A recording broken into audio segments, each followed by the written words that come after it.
जी नाज़रीन खुशामदीद। एमक्यूएम पाकिस्तान से में ज्वाइन कर चुके हैं फ़याज़ कायम खानी। फ़याज़ साहब, मैं खुशामदीद कहूँगी, कैसे हैं आप? खैरियत से? एक बार फिर मुत्तहदा इल्ज़ामात की ज़द में मुस्तफ़ा कमाल साहब क्यों बार बार मुत्तहदा को पे इल्ज़ामात लगाते रहते हैं? मुस्तफ़ा कमाल की जो बात है ना, या मुस्तफ़ा कमाल जैसे खमाश की जो लोगों की बातें हैं, उनकी ड्यूटी है ये बेचारों की। उनको ये ड्यूटी दी गई है क्योंकि अगर आप गुज़श्ता 5 साल का इनकी तमाम कारकर्दगी देख लें तो इनकी सारों की जो है टांग आके टूटती है एमक्यूएम के ऊपर। मुस्तफ़ा कमाल जिस वक्त आए मार्च 2016 में आए, क्या लाए गए, और जिन्होंने दावे किए कि जी रियासती इदारे हमारी पुश्त में हैं कौन और लेकर आया? हैं लेकर रियासत कौन आया? खुद कहते हैं, हम क्या कहते हैं? नहीं, उन्होंने खुद हमने तो कहा। ये सुना था अब नहीं, बानी एमक्यूएम जो है वो लेकर आए थे, उन्होंने ऑपरेटर थे, उनकी आवाज़ उनको बड़ी अच्छी देखिए लगती थी, उस इसलिए वक्त की उन्होंने बात उनको ये मेयर बात कराची बाजी बना है। दिया। ये एहसान फरामोशी या गद्दारी उन्होंने की है तो ये उसका जवाब वो देंगे अच्छा। कि उन्होंने गद्दारी कौम से और तंजीम से क्यों की है, हाँ हाँ। और ये एहसान फरामोशी जिनको गालियाँ बकी उनसे एहसान फरामोशी उनकी की है। असल में जो लोग लेके आए थे बुनियादी तौर पे वो भी जानते हैं इस बात को। देखें, एक बात मैं आपको बता दूं कि इंसान की एक फितरत है, वो गैर फितरी तब्दीली को पसंद नहीं करता है। एमक्यूएम के ख़िलाफ़ या महाजिर कौम के लिए इस तरह की चीज़ें गायबा गायब वक्त के मुताबिक आती रहती हैं। 1992 में भी कुछ लोगों को लाया गया, उसके बाद भी एक ट्राई की गई, फिर 2016 में मुस्तफ़ा कमाल को लाया गया। मुस्तफ़ा कमाल को लाया गया, जो लाने वाले उनको पता है कि इनसे क्या काम लेना है। जो ये अब मुसलसल अनीस क़याम खानी और ये मुस्तफ़ा कमाल, अनीस क़याम खानी ने हैदराबाद में प्रेस कॉन्फ्रेंस की, हमारे senior deputy convener Aamir Khan के ऊपर इल्ज़ाम लगाए। अभी हालिया 2-3 दिन पहले इनका सेंट्रल में कोई प्रोग्राम था, उसमें आमिर खान पे इल्ज़ाम लगाए। उससे पहले वो डॉक्टर खालिद मकबूल पे इल्ज़ाम लगा चुके हैं, उनसे पहले वो कमर नवीद पे भी इल्ज़ाम लगा चुके हैं। सही। देखिए, बात यह है कि मुस्तफ़ा कमाल लोग अपनी ड्यूटी कर रहे हैं, इनकी ड्यूटी है, इनको दी गई है ये। नहीं, लाने वाले कौन थे? लाने वाले खुद कहते हैं कि हमें रियासत लेके आइए। अच्छा, मतलब वो मुस्तफ़ा उनको कमाल ड्यूटी पे भेजा गया है यहाँ देखिए, पे। मुस्तफ़ा कमाल लोगों ने ये कभी इनकार नहीं किया। वो खुद कहते हैं जी हमें कोई रियासत लेके आई है, हमें रियासती इदारे लेके आए हैं, वो खुद कहते हैं इस बात को। और उन्हें खुद उनके कई रहनुमा ने और खुद मुस्तफ़ा कमाल ने कई दफ़ा 2018 के इलेक्शन के बाद जब वो उनको इबरतनाक शिकस्त हुई तो उन्होंने खुद कहा ये बात कि जी के हमसे वादा किया गया था। वादा कौन करेगा? वादा रियासत करेगी, ताकत करेगी। अवाम ने तो वादा उनसे कोई नहीं किया है। ठीक है। वो खुद कहते जी हमसे वादा किया गया था, हमें आपको इतनी सीटें देंगे, हमें नहीं दी गई। तो वो खुद अभी हालिया ज़िमनी इलेक्शन में 249 बल्दिया में मुस्तफ़ा कमाल ने आम कॉर्नर मीटिंग में ये बात कही है कि मेरी सेटिंग हो गई है, मुझसे कह दिया गया है, मुझे क्लियरेंस मिल गई है और मैं जीतूंगा। भाई कौन दे रहा तुम्हें ये? रियासत का काम नहीं है ये। लेकिन उन्होंने इदारों को इतना बदनाम किया और इतनी उनकी तजलील की है, और अब वो आ गए जी कि एमक्यूएम में दोबारा। असल में देखें, पीएसपी कभी भी पीपल्स पार्टी के खिलाफ नहीं बात करेगी, पीएसपी किसी के खिलाफ बात नहीं करेगी। पीएसपी का सारा जोर एमक्यूएम की मुखालफत पे। इन्होंने एमक्यूएम की, देखें एमक्यूएम पिछले 35 साल से एक नुमाइंदा तंजीम है महाजरों की, शहरी सिंध नहीं की। सर, ऐसी बात नहीं है। फयाज साहब अभी मेरे पास आए हुए थे, पीएसपी के सीनियर मेंबर थे, वो आए हुए थे पीपल्स पार्टी के। मेरे पास सरदार नज़ाकत साहब आए हुए थे, तो वो दोनों आपस में मतलब कर रहे थे, एक दूसरे के खिलाफ बात कर रहे, तनकीद कर रहे थे। टीवी पे बैठ के तनकीद करना और अमली तौर पे करने में बड़ा फ़र्क है। किसी भी सिंध गवर्नमेंट के तमाम किसी भी गैर कानूनी गैर आइनी इकदाम के ऊपर पीएसपी कभी स्टैंड नहीं लेगी। आप उनके किसी भी कॉर्नर मीटिंग को उठा के देख लें, किसी भी उनको किसी गैदरिंग को उठा के देख लें, उन्होंने हमेशा एमक्यूएम, अभी इन्होंने 2-3 दिन पहले प्रोग्राम किया है उसमें भी आमिर खान को उठाते हैं, कभी वो आमिर खान की मुखालफत करते हैं। अरे भाई, आमिर खान की मुखालफत को आमिर खान जैसा ज़र्फ तो लेके आओ, आमिर खान जैसी हिम्मत तो लेके आओ। इसी तरीके से वो असल में पीएसपी का बुनियादी जो एजेंडा है, जो उनको दिया गया है, जो उनको ड्यूटी दी गई है, वो है कि एमक्यूएम की मुखालफत करना। एमक्यूएम की जो एक नुमाइंदा हैसियत है, शहरी सिंध की एक नुमाइंदा हैसियत है, उसमें डेंट डालना है कि एक सिंगल जो कमांड है एमक्यूएम, क्योंकि शहरी सिंध में शहरी सिंध की एमक्यूएम से बड़ी नुमाइंदा जमात कोई भी नहीं है, और ये इनकी ड्यूटी है और ये ड्यूटी कर रहे हैं। इनको फंडिंग भी हो रही है, पीपल्स पार्टी इनकी पुश के ऊपर भी है, पीपल्स पार्टी इनको पैसा खुद कहते हैं पहली प्रेस कॉन्फ्रेंस में, जी हमारे पास कुछ भी नहीं है, जैसे और वो आपने डिफेंस में अच्छे अच्छे घर लेके बैठे हुए हैं। एमकेएम से बड़ी जमात मतलब नुमाइंदगी जो कराची की कर रही है, वो एमकेएम से बड़ी जमात कोई नहीं है। आपने कराची की आवाम की ये नुमाइंदगी की है, नुमाइंदगी आप लोगों ने ये किया कराची की आवाम की, उन पानी छीन लिया, बेरोजगारी बढ़ गई है। आप लोग वफाक के इत्तेहादी हैं, कम से कम आप लोग आवाम के लिए तो कुछ एक फायदा तो लेते। सेंसस आप लोगों ने नहीं किए, आवाम यहाँ पे बेरोजगार। आप देखिए कराची के नौजवान, मैं महाजिरों की, आप महाजिरों की बात करते हैं ना, महाजिर लड़का कहाँ किसी डिपार्टमेंट में भर्ती, आप मुझे बताएं। अच्छा देखिए, इस सवाल को मैं जवाब देता हूँ, उस पिछला सवाल भी थोड़ा सा आपका जवाब रह गया है। लेकिन जहाँ तक इल्जामात की बात है, मुस्तफा कमाल की नहीं है। एमक्यूएम 1986 से जो वजूद में आई है, जब से उस पर इल्जामात रखते हुए आ रहे हैं, जितने भी हाई प्रोफाइल केस हैं अब उठा के देख लें, हिस्ट्री है 35 साल की, जहां जहां एमक्यूएम के कारकुन नॉमिनेट हुए हैं, जहां जहां जिम्मेदारान उसके नॉमिनेट हुए हैं। अभी भी एक ताज़ा मिसाल दे दूं, हमारे एक उबैद भाई और एक नादिर भाई हमारे हैं, पिछले कई सालों से जेल में हैं, ठीक है, जेल में थे वो, कल बाइज्जत बरी हुए 2 दिन पहले। ठीक है, जितने हाई प्रोफाइल केस है मैं आपको लिस्ट गिना देता हूँ। आप इकबाल राज से लेकर जो है वो वली बाबर केस तक उठा के देख लें, आप हकीम सईद का उठा के देख लें, 35 लड़के जो है पकड़े गए, लेकिन वो फिर बाइज्जत बरी हो गए। आप PIDC केस उठा के देख लें, उसमें एमक्यूएम के बरी हो गए, सलाउद्दीन में बरी हो गए, मुस्लिम परवेज में बरी हो गए, वली बाबर में बरी हो गए, 90 के अंदर बरी हो गए, 90 छापे में बरी हो गए, 12 मई में बरी। एक लंबी लिस्ट है जिसमें एमक्यूएम के कारकुनान को पकड़ा जाता है। ये जो 2 कारकुनान का मैंने जिनका आपको जिक्र किया है, उबैद भाई का और क्या नाम है नादिर भाई का, इनकी जब गिरफ्तारी हुई थी तो पूरे दिन मीडिया के ऊपर ब्रेकिंग न्यूज चली थी कि पता नहीं कितना क्या, ओसामा बिन लादेन की भी इतनी खबरें ना चली होगी जितनी इनकी चली थी कि इनको पकड़ लिया गया जी, बहुत बड़ा कारनामा हो गया। अल्लाह पाक का करम हुआ है, अदालतों ने उनको कल बरी किया है, वो परसों बरी हुए, बाइज्जत बरी हुए। तो ये बात ये आज मीडिया नहीं बता रहा है, आप लोग जो है जिसमें गिरफ्तार होती है तो एक बड़ा हाइट क्रिएट कर देते हैं, और आज किसी ने एक जरा सी भी खबर नहीं चलाई कि जी के बेगुनाह बेचारे बरी हो गए। बात ये है कि ये इल्जामात एमक्यूएम के ऊपर कोई मसला नहीं, इल्जामात 1986 लगे हुए आ रहे हैं और ये लगते रहेंगे। ठीक है जी। फयाज साहब, मुत्तहदा कौमी मूवमेंट कराची से मतलब क्या कराची की सियासत से दूर जा रही है, आवाम ने भी उस तरह का रिस्पांस नहीं दिया। कंटोनमेंट बोर्ड के इलेक्शन में पता चल गया कि आवाम ने आप लोगों से तीन सीटें आप लोगों ने कराची से जीती हैं, और मतलब ये रिस्पॉन्स जहाँ पे आप लोग कराची से 10 सीटें 10 से शायद भी सीटें आप लोग कभी निकाल लिया करते थे।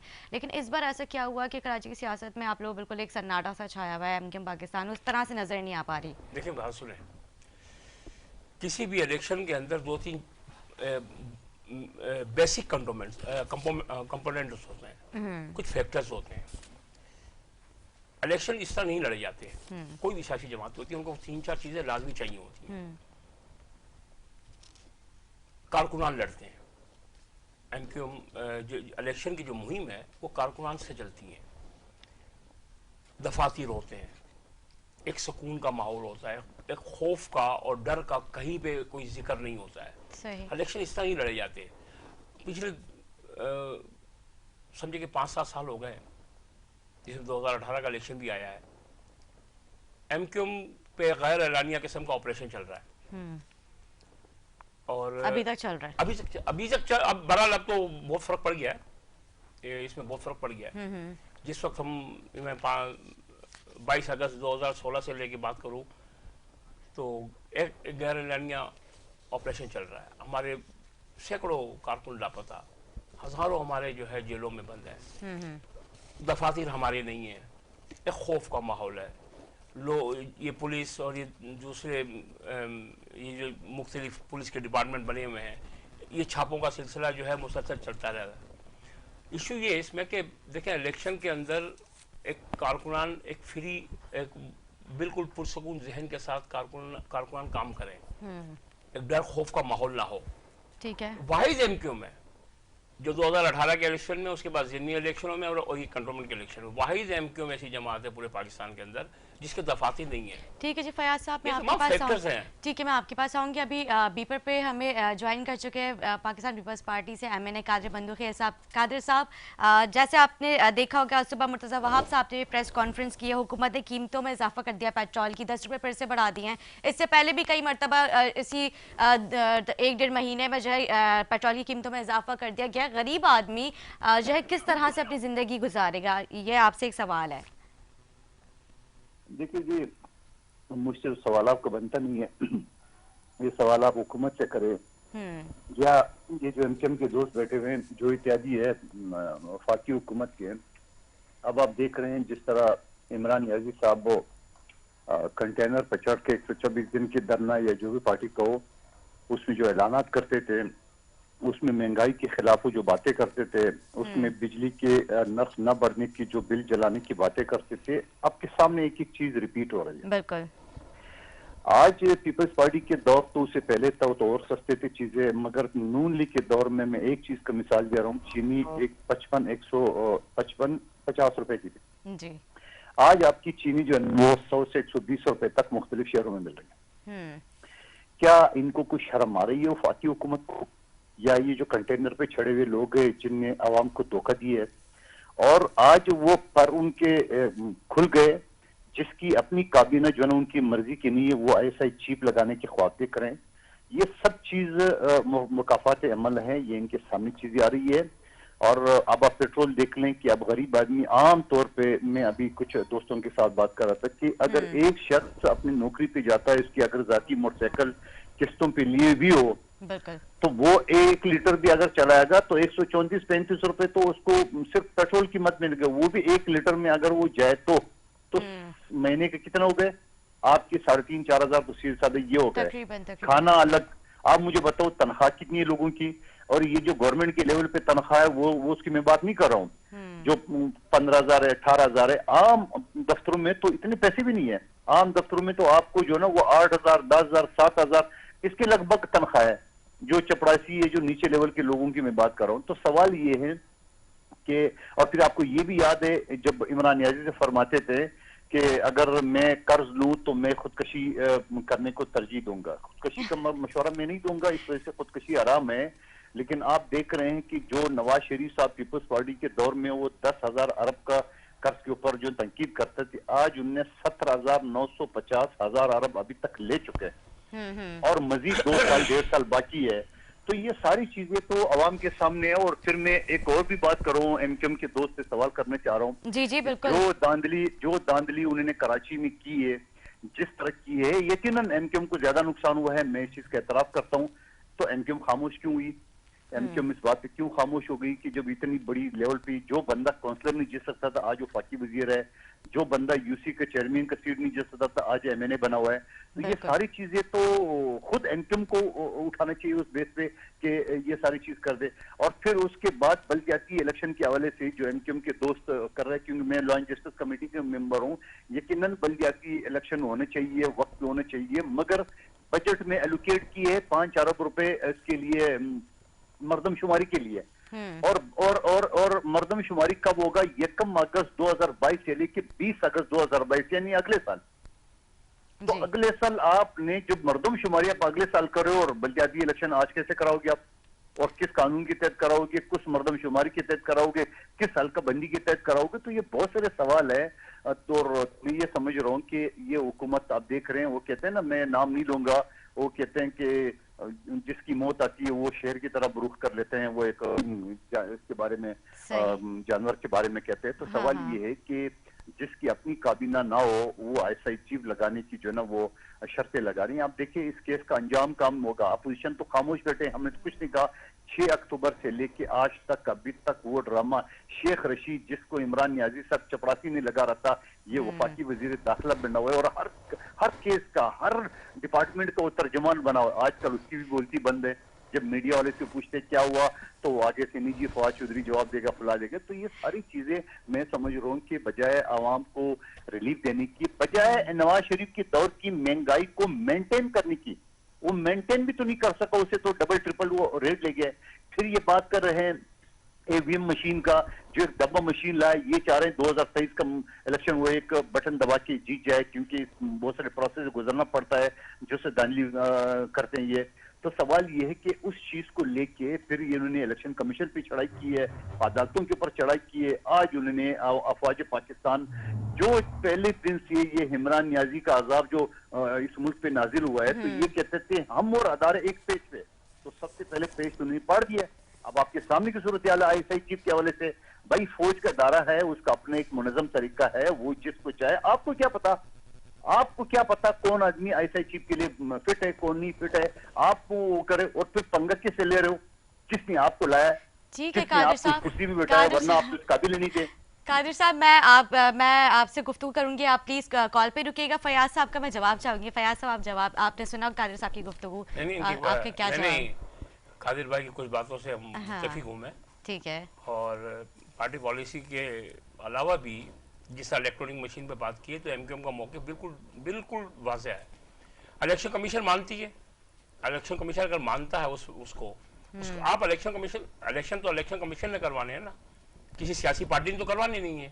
इलेक्शन कमीशन अगर इस पर सेटिस्फाई है कि हाँ ये ठीक है तो हमें भी मंजूर है, अगर इलेक्शन कमीशन को मंजूर नहीं है तो हमें भी मंजूर नहीं है। ये हो गया एक छोटी सिंपल सी बात। अब जो कादिर भाई जो दूसरी बात कह रहे हैं महंगाई के हवाले से, बिल्कुल ये वजह कह रहे हैं इस बात पे, और महंगाई जिस तरीके से बढ़ी है और उसका उसको डिफेंड नहीं किया जा सकता, उसको किसी भी डिफेंड नहीं किया जा किसी भी सकता। हवाले आप डिफेंड आप लोगों ने कहीं कोई अवाल भाई, कादिर साहब अगर मेरी बात सुन रहे तो बिजली की भी कीमतों में 1 रुपए फिर से इजाफा कर दिया गया। मतलब उजरत कम है, अखराजात ज्यादा है, आमदनी कम है, किस तरह से गरीब आवाम सर्वाइव करेगा? ये हुकूमत के लिए बहुत बड़ा सवालिया निशान है। मैं कादिर साहब की बात से जो इत्तेफाक करते थे, उन्होंने कहा कि कंटेनर पे चढ़ के बड़ी बड़ी बातें करना, जिस मुल्क का वजीर आजम, आपने भी सुना होगा महंगाई हो जहाँ पे तो उस मुल्क के वजीर आजम को इस्तीफा दे देना चाहिए, ये सारी बातें खान साहब ने कही थी, ये रिकॉर्ड पर है सारी बातें। लेकिन अब ऐसा क्यों खान साहब कर रहे? मतलब बिल जला देना, बिल फाड़ देना, उस वक्त भी उन्होंने सारी बातें ये की थी। बिल्कुल महंगाई देखें, महंगाई मैंने अभी आपसे कहा कि महंगाई के इशू को डिफेंड नहीं किया जा सकता। गरीब आदमी को कोई इससे मतलब नहीं है कि आपके रिजर्व कितने हो गए, गरीब आदमी को इससे कोई मतलब नहीं है कि आपका करंट डेफिसिट कितना कम हो गया, गरीब आदमी को इससे कोई मतलब नहीं है कि आपका जीडीपी कितना बढ़ गया है। गरीब आदमी को इन अदादो शुमार, इन गोरख धंधों से कोई मतलब नहीं है। गरीब आदमी को तो आटा चीनी दाल से मतलब है। ठीक है, अब आज भी हमने बल्कि जब हमें खबरें मिली थी परसों कि जी पेट्रोलियम की कीमतें बढ़ेंगी, तो हमने एडवांस में इसकी मजम्मत कर दी थी और हमारा बयान आ गया था, पार्टी पॉलिसी है हमारी कि हम इसको कबूल नहीं करते, ये वापस लिया जाए। आज भी हमारे सरबराह ने जो है यही बात कही है कि हम इस पेट्रोलियम की जितनी भी कीमत आपने बढ़ाई है इसको वापस लिया जाए। देखिए बात यह है कि महंगाई पे कोई दो राय नहीं है, महंगाई बिल्कुल बहुत है और ये हुकूमत खुद भी तस्लीम कर रही है। ऐसी जो मजे की बात है, हुकूमत खुद तस्लीम करती है इस बात को कि महंगाई हमारे कंट्रोल में नहीं आ रही, महंगाई जो है ज़्यादा है। बिल्कुल कादिर भाई की भी सही बात है कि बात यह है कि हमारा खुद का मौक़िफ़ भी यही है। हम ये चाहते हैं कि हुकूमत इसके ऊपर फोकस करे। फेडरल गवर्नमेंट इस तमाम कुछ चीज़ें ऐसी हैं जिनको अब फिर वही बात आ जाएगी, देखें हम इत्तेहादी हैं, कुछ चीज़ें ऐसी हैं जिसमें जो कमीशन जिन चीज़ों पे बने हैं उनकी रिपोर्ट्स आनी चाहिए, चाहे चीनी कमीशन हो, आटा कमीशन हो, पेट्रोलियम कमीशन हो, उन चीज़ों को जिन लोगों को अब ये नया पेंडोरा बॉक्स खुला है, जिन पेंडोरा बॉक्स के अंदर जो लोग हैं इनके खिलाफ एक्शन लेना चाहिए, बिल्कुल लेना चाहिए, पानामा की तरह लेना चाहिए। हम तो इस चीज़ों हम अगर वफाकी हुकूमत करप्शन के खिलाफ है। बताए सर, पनामा भी बड़ा एक वो हुआ था शोर, पनामा उसमें चंद लोगों के अलावा बाकी औरतों 444 आदमी थे उसमें उनकी इंक्वायरी 444 आदमी से कहीं नजर नहीं आ रहे थे। क्या ये भी इसकी तरह इसका भी डब्बा बोल हो जा रहा है? सवालिया निशान हमारे निजाम पे पड़ रहा है। कादिर साहब से भी इसका मैं सवाल चाहूंगी। कादिर साहब आप क्या समझते हैं, जैसे पनामा का पहले जोर हुआ था, अभी ये जो पेंडोरा बॉक्स का एक नया चर्चा आया, आप क्या समझते हैं ये भी उसी तरह से गोल हो जाना या फिर इसके ऊपर कोई कार्रवाई होगी?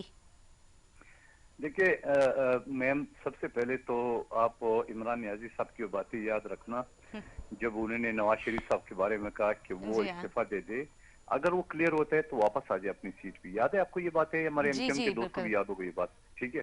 तो आज इनका शौकत तरीन, इनका फैसल वावडा, इनके दूसरे तीसरे सब आ चुके, तो ये मशवरा जरा अपने वजीरों को भी दे दे कि भाई आप, और वैसी शौकत तरीन का आज आखिरी दिन है, वफाकी वजीर के इज्जत थे जो उन्होंने ऑर्डिनेंस के जरिए उसको बनाया था उस हवाले से।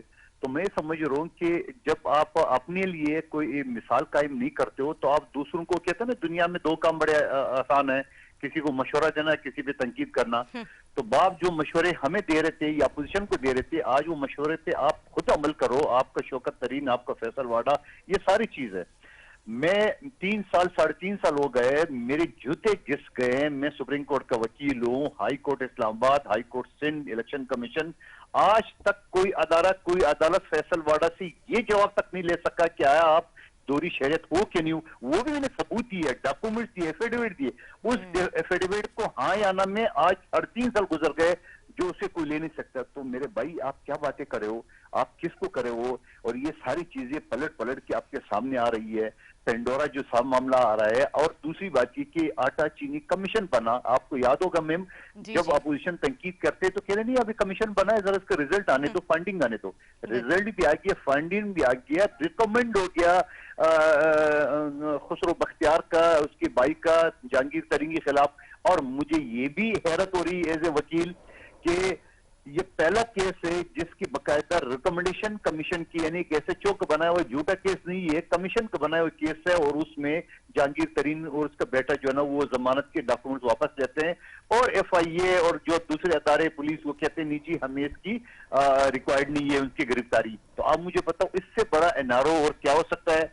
और अलीमा बीबी आपके सामने की बात है, 70 अरब रुपए की पैसे उन्होंने वाइट कर लिए। जरा ये भी बता दें उनका कौन सा कारोबार है? इतना बड़ा महल बनी गाला चल रहा है जो इमरान खान खुद बता रहे मेरा तनख्वाह पे गुजारा नहीं होता, 1,80,000 तनख्वाह है उसकी। आप मुझे बताओ इतना बड़ा वो तो महल प्रोटोकॉल भी नहीं दे रहे थे। ये वजीर आजम हाउस जो है वो तो वो खुद भी इस्तेमाल नहीं कर रहे थे। अब वो तो पहले भी उनकी काफी बातें रही हैं, अब बहुत सारी बातें उनकी तब्दील हो चुकी है, नई तब्दीली के साथ और ये बातें भी तब्दीली कर ली हैं। फयाज साहब आप क्या कहेंगे? नहीं, बात जो चीज़ देखें, जो चीज़ हकीकत है हाँ। उससे नजरें नहीं चुराई जा सकती। बहुत सी चीज़ें हैं, हमारे खुद भी बहुत सी चीज़ों बातों पे रिजर्वेशंस हैं। जैसे अभी मैंने बताया पेट्रोलियम की कीमतों के ऊपर हमारी रिजर्वेशन है, और इस तरह कुछ इश्यूज़ हैं। जहाँ तक सेंसिस की बात इन्होंने की है, ये भी कारनामा एमक्यूएम का है। ये कारनामा भी एमक्यूएम का है कि एमक्यूएम ने जो है हमारे एग्रीमेंट के अंदर था, जो हमारा 13 नकात की एक मुआहिदा हुआ है उसके अंदर मौजूद है। हमने सेंसिस के ऊपर ये मुआहिदे में रखा हुआ है, और ये हमारी कोशिश है कि दोबारा सेंसिस हो रही है। ये हमारी कोशिश है कि दोबारा सेंसिस हो रही है सर? अभी तो हमने कहा 2023 से पहले होंगी। जी, जी बिल्कुल 2023 से पहले होंगी, 22 में हो जाएगी। और ये हमारा एक कुछ तहफ़्फ़ुज़ात थे जिसके ऊपर जो है वफाक ने इस पे हम इस बात का शुक्रिया अदा करते हैं कि हमारी बात सुनी गई है। और इसी तरह मुख्तलिफ इशूज़ हैं जहाँ पे हम भले इत्तेहादी हैं फेडरल गवर्नमेंट के, लेकिन जो चीज़ें हम समझते हैं कि आवाम के लिए या इस मुल्क के लिए बेहतर नहीं है, तो हम उस पर अपने तहफ़्फ़ुज़ात इज़हार ज़रूर करते हैं और अपनी बात भी वज़ीर आज़म तक पहुँचाते हैं। जो हमारे एग्रीमेंट के ऊपर जो चीज़ें नहीं फुलफ़िल नहीं हो रही हैं वो भी हम गायब आगे बताते रहते हैं। हमारा फोकस ही कराची और शहरी सिंध है। हम शहरी सिंध के अंदर जितने भी मसाइल हैं, जिस तरह मुख्तलिफ ये पैकेजेस की बात आई, तो पहले उन्होंने 165 अरब का पैकेज किया था, फिर 1100 अरब का पैकेज किया, फिर वो कराची ट्रांसफॉर्मेशन प्रोग्राम था वो किया। तो हम ये अपनी बातें वज़ीर आज़म तक पहुँचाते रहते हैं कि जी आप एक काम कर लें। मैं तो आपसे ये जिक्र तो मैं खुद ही कर रहा हूँ ना, मैं खुद आपसे जिक्र कर रहा हूँ ना कि जो चीज़ें ये नहीं कि हम एक इत्तेहादी हो गया खामोश होकर बैठे हुए, नहीं, जो इशूज़ आवाम से रिलेटेड इश्यूज़ हैं वो हम हर सूरत में उठाते रहते हैं। और जो असल में बात यह है कि जो आवाम के बुनियादी मसाइल हैं वो सूबाई हुकूमतों से हैं। 18वीं तरमीम के बाद जो है वो तमाम चीज़ें सूबे के इख्तियारात के अंदर आ गई हैं। अब पानी, ये सेवरेज, सड़क और ये तमाम बुनियादी जो सेहत की सहूलतें हैं, ये तालीम हो गई, अब ये तमाम चीज़ें जो है सूबे के पास है। अब इनके लिए जाके इस्लामाबाद में एहतियात करने से रहे हम कि जाके फेडरल को क्या हमें चाहती है जी ये लेके आओ, क्योंकि है ही सूबाई मामला। अब वो सूबे के अंदर बदकिस्मती से पीपल्स पार्टी है, ये हमारी बदनसीबी की पीपल्स पार्टी सिंध गवर्नमेंट के अंदर है। अब वो उन्होंने कुछ करना नहीं, पिछले 13 साल से उन्होंने कुछ नहीं किया। यही हालत जो है अब चलती चली जा रही है। तो हमारा कहना ये है, हमारी पार्टी का कहना ये है कि जो चीज़ें अवाम जिन चीज़ों से परेशान है, वो चाहे सूबाई मामला हो चाहे फेडरल गवर्नमेंट का मामला हो, अवाम को वो चीज़ें मिलनी चाहिए। ठीक है जी। कादिर साहब, आपने फयाज साहब की गुफ्तगू सुनी, आप क्या कहेंगे? मैं तो कोशिश कर रहा था कि फयाज साहब के साथ अच्छी अंडरस्टैंडिंग वाली गुफ्तगू करूं, मगर उसने तो हमें छेड़ा। थोड़ा सा दो बातें मुझे भी कहने की इजाजत दे दे। 13 साल पीपल्स पार्टी की हुकूमत ये गिना रहे, तो 13 साल के शुरू के 4 साल तो हमारे साथ एहतियाती थे, ठीक है। और उससे पहले ये 30-35 साल से ये शहरी हुकूमत इनके पास है, चाहे डिक्टेटर का हो, जमहूरी हो, पीपल्स पार्टी हो, नून लीग हो, किसी की भी हुकूमत हो, ये एहतियाती है, ठीक है। उसके बाद आप आइए, वफाकी हुकूमत होता है, एक सूबाई हुकूमत, एक शहरी हुकूमत होता है। तो शहरी हुकूमत उनके पास है और उनके पास फंड भी वाफर मिकदार में मौजूद था। 22 करोड़ रुपए एक महीने का सिर्फ मेरे डिस्ट्रिक्ट वेस्ट का बजट था, और 55 करोड़ रुपए केएमसी का बजट था, जो वसीम अख्तर साहब रोज मीडिया पे आप कहते थे कि मेरे पास इख्तियारात नहीं है, और 55 करोड़ रुपए वो ले रहा था और इख्तियारात नहीं है।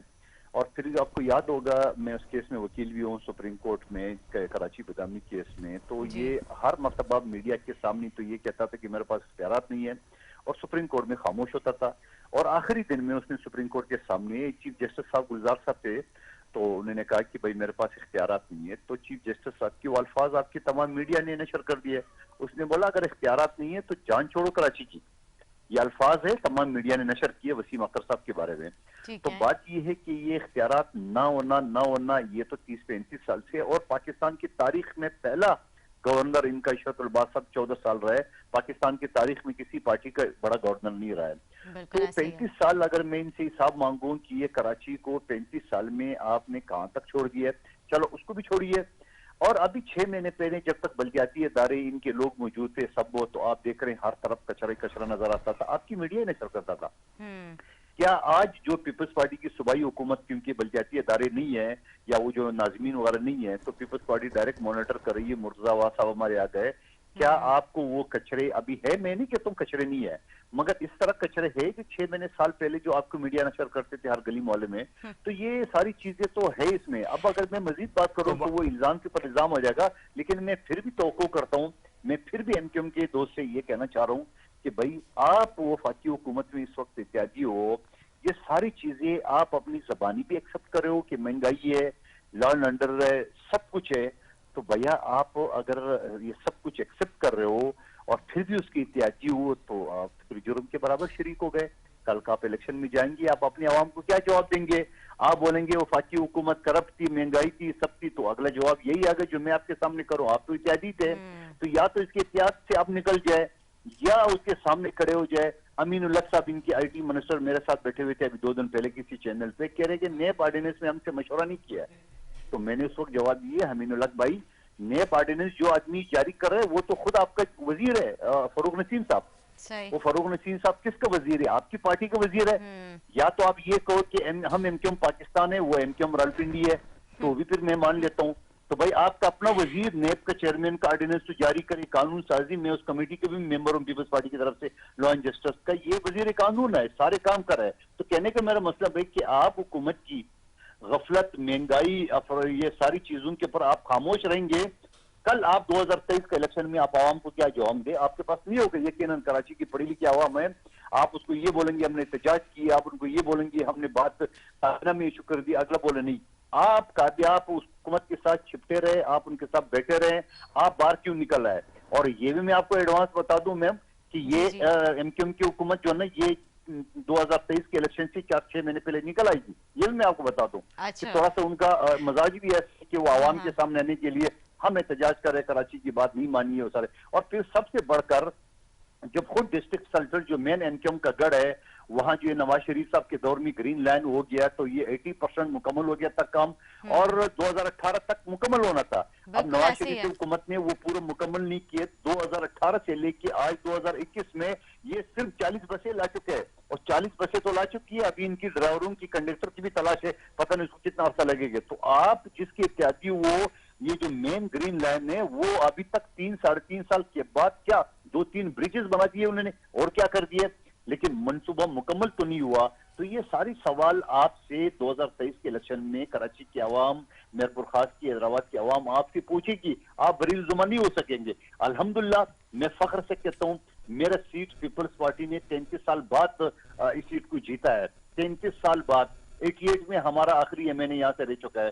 तो इंशाल्लाह अब पीपल्स पार्टी ने, क्योंकि एमक्यूएम ने जो काम नहीं किए, या पीटीआई का 3-3.5 साल आपके सामने है, पीपल्स पार्टी ने कराची में जो पहले एमक्यूएम पे डिपेंड करती थी, अब पीपल्स पार्टी खुद काम कर रही है, मुर्तजा आपकी सरबराही में, आपको इंशाल्लाह नजर आ जाएगा। अभी जब जाती इलेक्शन आएंगे तो आपको रिजल्ट सामने आ जाएगा कि कराची की आवाम किस के साथ है। ठीक है काजी बंदू खेल साहब, मैं आपका बहुत शुक्रिया अदा करूंगी। फयाज साहब, मुझे बार बार ब्रेक का कहा जा रहा था, ब्रेक के बाद हम आते थे, फिर मैं कादिर भाई कुछ बातों का जवाब दे दूंगा। बिल्कुल बिल्कुल, ब्रेक के बाद नाज़रीन छोटे सा वक्फा लेते हैं, वक्फे के बाद हासिर उनके हमारे साथ रहे।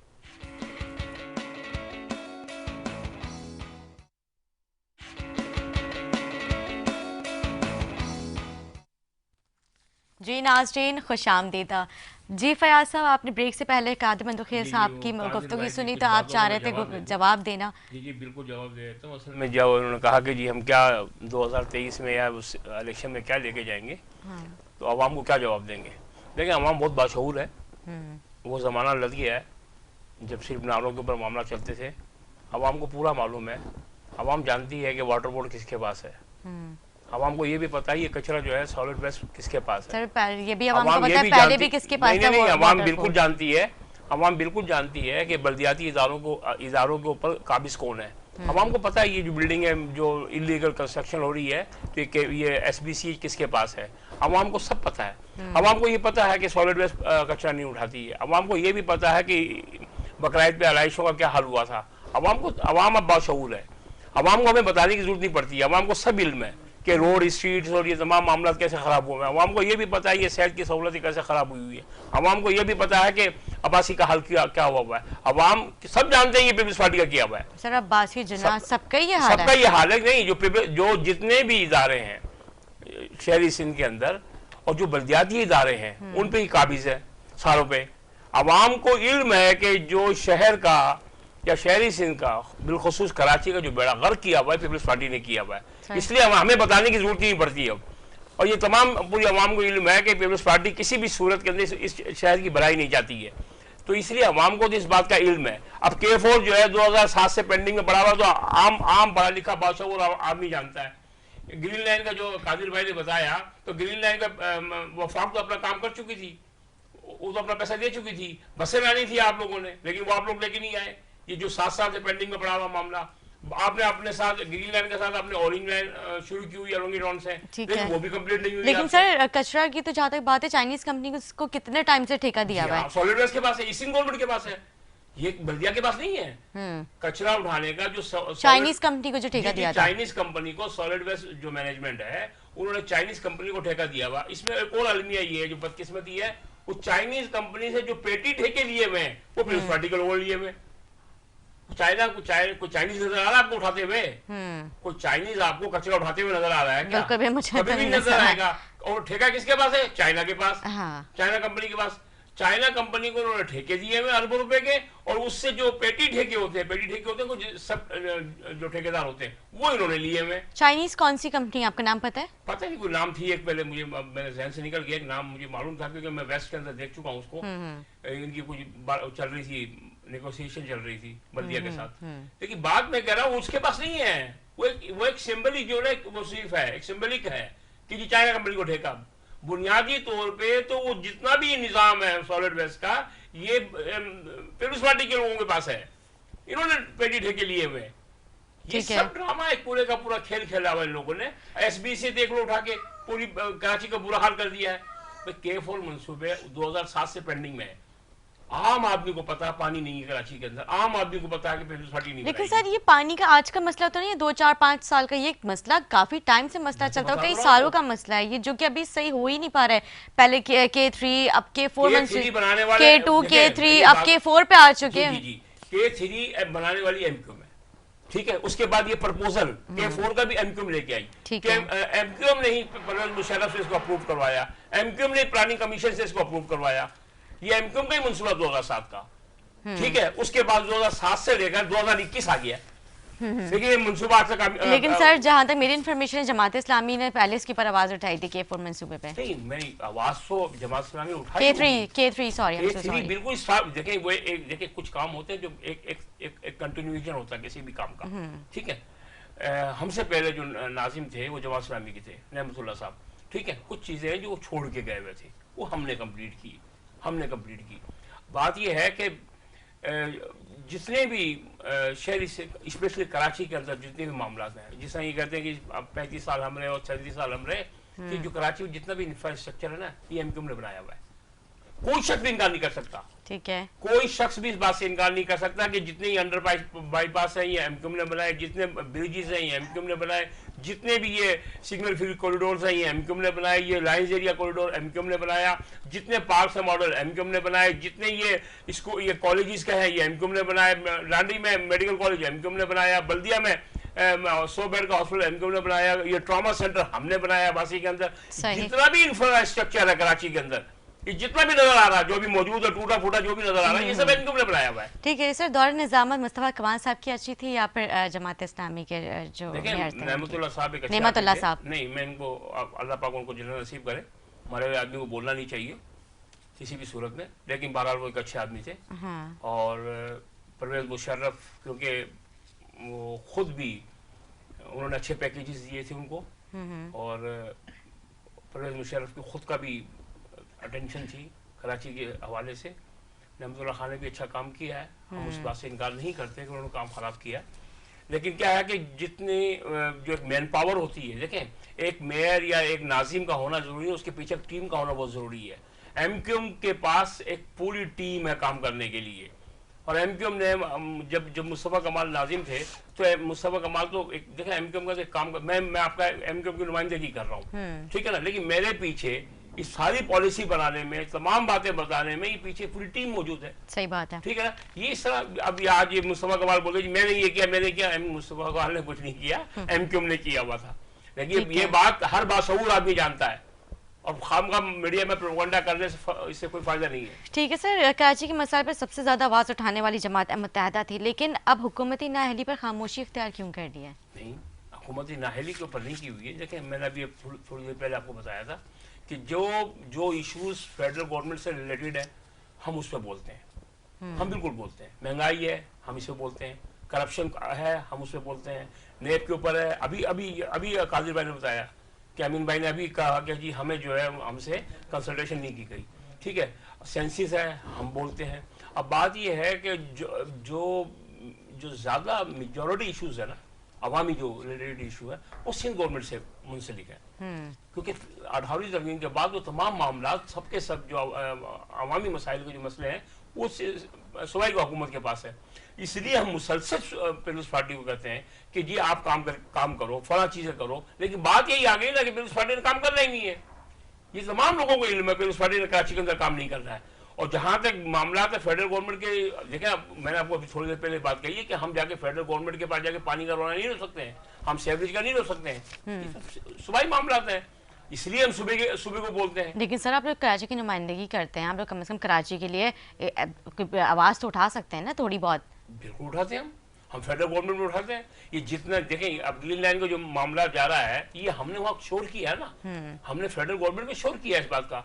हम जब भी वज़ीर आज़म से मुलाकात होती है तो हम ये तमाम इश्यूज को डिस्कस करते हैं। वो नौकरियों का सवाल किया आप लोगों ने? नौकरियों का सवाल करना था भाई, नौकरियां ये तो पीटीआई वाला आया तो उसे पूछेगा का या आप लोगों को भी उन्होंने नौकरियों के जैसे देखे, उन्होंने बोला आ रही है नौकरी और आप हमारा मामला थी नौकरियों से नहीं है। हमारा एक जो एग्रीमेंट उनके साथ है, जो मुआहिदा है, 13 नकाती मुआहिदा है, उसमें हर चीज क्लियर लिखी हुई है। अच्छा। हर चीज लिखी हुई है, वो तमाम के तमाम अवामी और कराची से। आज सर मैं चाहूंगी वो आप ना वो चीज़ क्लियर कर दे, कौन से आप लोगों की मतलब एक रिस्ट्रिक्शंस होगी ना कि इससे ये लिमिटेशंस है, इससे आप लोगों ने बढ़ के उनसे सवाल नहीं करना है, ताकि हम भी फिर आप लोगों से वही सवाल क्या करें, क्योंकि जाहिर है आप लोग इत्तेहादी तो हमें सोचने की हो सकता है आप लोगों ने कराची की आवाम के लिए जो है वहाँ पे सवालात किए होंगे उनसे। हम पे कोई ऐसी रिस्ट्रिक्शन नहीं है। हम मुल्क की सलामती और इस्तेकाम के लिए और रियासत के लिए, हमने हुकूमत और जमहूरियत के एक कंटिन्यूएशन के लिए कि हमने फेडरल गवर्नमेंट का साथ दिया हुआ, जो हमारी 7 बोर्ड्स हैं, और हमने इस हुकूमत साजी में वफाकी हुकूमत की बनाने में हमने जो अपना कलीदी किरदार अदा किया हुआ है, उसमें हमारा फोकस हमारा तरीके इंसाफ नहीं है, हमारा रियासत है, मुल्क की सलामती है, मुल्क का इस्तेकाम है और ये जमहूरियत है। तो ये मामला चले, अगर हम ना देते वोट ये हुकूमत ना बनती ना। तो हमने उनसे जो मुआहिदा किया हुआ है वो एक हमने पब्लिश किया है, वो पब्लिक किया हुआ है, हर आदमी को मालूम है उसके कौन कौन सी हमने आर्टिकल और नकाट रखे हुए हैं, हर आदमी को पता है इस बात का। हमने कोई चीज ढकी छुपी नहीं रखी है, ठीक ना हमने है। हुकूमत से मुआहिदा ढका छुपा रखा है, और नो जो कोई इश्यूज होते हैं तो वो भी ढका छुपा नहीं रखते हैं। हम बिल्कुल बताते हैं कि हमारी रिजर्वेशन फला फला चीजों पे है, और हम अल्हम्दुलिल्लाह हमने ये सेंसिस का मामला हल किया है, हमने हल करवाया फेडरल गवर्नमेंट से। इंशाल्लाह 22 में सेंसिस होंगे। ठीक है जी, ठीक है फयाज साहब, मैं आपका बहुत शुक्रिया अदा करूंगी, आपने अपना कीमती वक्त दिया। उम्मीद करती हूँ नाज़रीन आज का हमारा प्रोग्राम अच्छा लगा। इसी के साथ अपने मेज़बान अदा से इजाज़त, मुझे मेरे आने वाले मेहमानों को अपनी दुआ में याद रखें। अल्लाह हाफ़िज़।